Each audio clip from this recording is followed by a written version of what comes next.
Oi pessoal, tudo bem? E da nossa série Câncer de Mama vamos falar sobre isso. No nosso bate-papo de hoje eu vim conversar com vocês sobre férias de verão em família após a radioterapia, que é um processo que vai posteriormente te privar de algumas coisas até que o processo inflamatório e o processo de cicatrização da pele passe.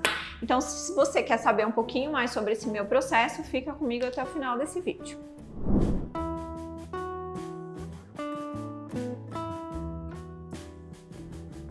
Vocês que já estão acompanhando a minha história nesses últimos 6 meses, sabem que eu terminei a minha radioterapia há pouco, né? No dia 4 de novembro de 2021.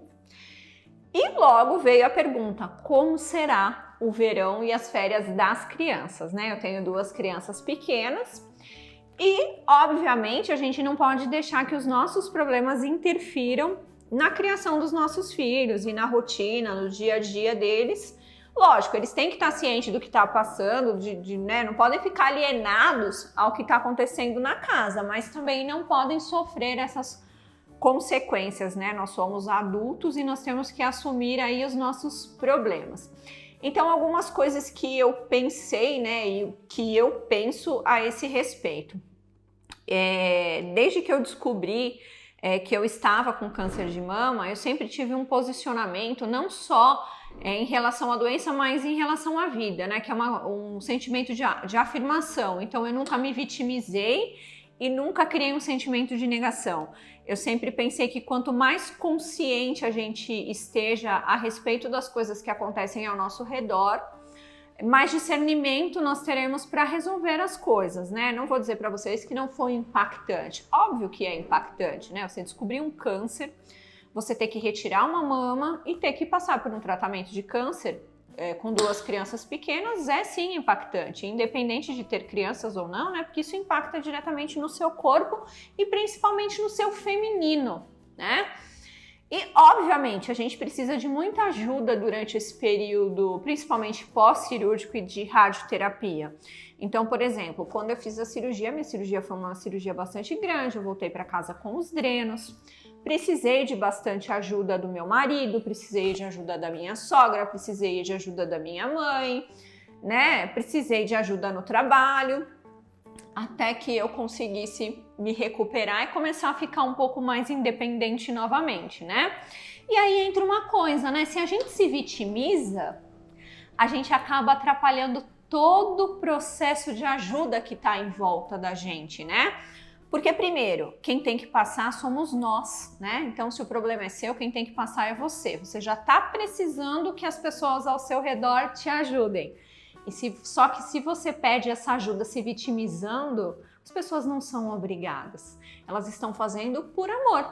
Então, lógico, cada um tem um jeito de sentir e um jeito de transmitir essa emoção, né? Mas se você está consciente daquilo que está acontecendo com você e fala, eu vou superar isso, eu vou passar por mais essa, eu sou forte, não se deixa entrar em depressão, é muito mais fácil fazer com que as pessoas ao seu redor sintam um ambiente mais tranquilo e que você também se sinta mais forte. Então, eu nunca fui uma pessoa de reclamar em relação à minha doença.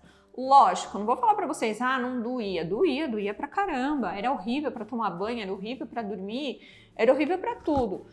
Fazer a radioterapia foi um processo fácil? Não. Foi menos pior do que eu imaginava, mas não foi fácil. A pele queimou, eu não conseguia colocar sutiã, fiquei bem sensível, mas a gente tem que encarar isso pensando também nas pessoas que estão à nossa volta, né? E eu tomei a decisão de que eu ia manter a minha mente positiva e que eu ia manter os meus planos e a minha rotina normalmente, né? Então, comentei com vocês que logo que o médico me liberou, eu voltei a me exercitar. E, logicamente, se eu voltei a me exercitar, eu voltei a trabalhar, enfim, e mantive os meus planos de férias. Quando eu terminei a radioterapia, eu passei com a radio-oncologista e falei para ela, doutora, eu tenho planos de viajar com os meus filhos, já está tudo planejado para eu ir para Santa Catarina e eu vou levar as crianças para o Beto Carreiro.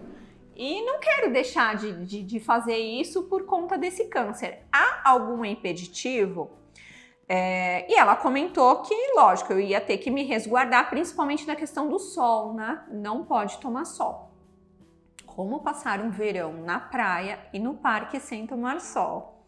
Simples, né? Quando você precisa passar, você vai achar um jeito de passar e passar da melhor forma possível. Então comecei a me planejar, peguei as orientações que ela falou e não deixei de fazer nada. Então, né, passamos o Natal em Santa Catarina, fomos à praia, fui com eles para o parque, vou até colocar umas fotos aqui para vocês verem isso, tá? E encarei isso numa boa. Obviamente, pessoal, com as recomendações que a médica passou.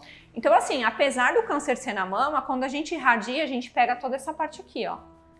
Então, não podemos tomar sol nessa região. Qual foi a solução que eu encontrei? Além de passar o protetor e não ficar exposta diretamente, procurei maiôs fechadinhos aqui, pessoal. Hoje a gente tem muita alternativa, né?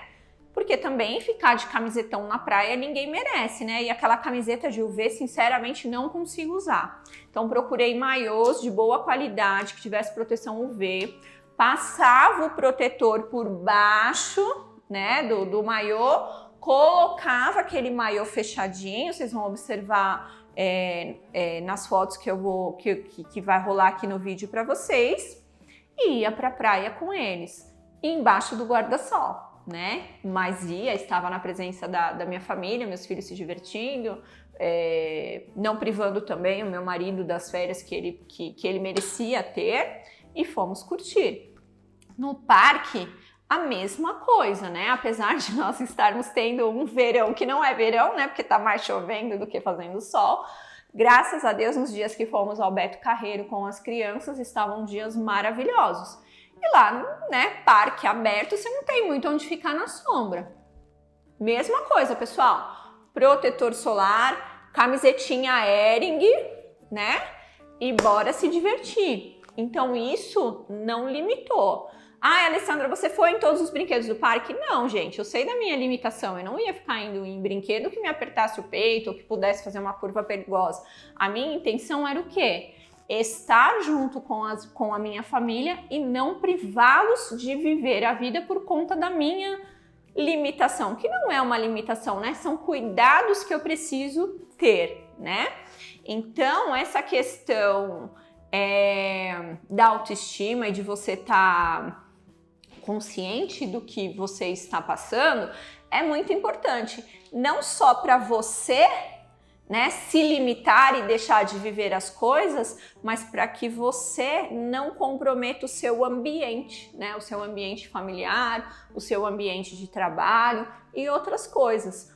Hoje, como eu falo, a gente falar em câncer, principalmente um câncer que não foi agressivo como o meu, graças a Deus que eu tenho que ser grata, ele é uma coisa que, lógico, compromete algumas coisas da nossa vida, mas ele não limita. Então, hoje em dia, você falar em câncer não necessariamente é um convite à morte, né? Muito pelo contrário, é um convite, uma reflexão para que você olhe para dentro e melhore certos aspectos, não é mesmo? Então, o meu verão pós-radioterapia foram, sim, com limitações, mas não deixou em momento nenhum de ser um verão alegre, feliz e junto com a minha família. Então, pessoal, conta aqui pra mim como foi a sua experiência, se você já viveu essa experiência ou se você ficou limitado, ficou com medo de encarar essa situação.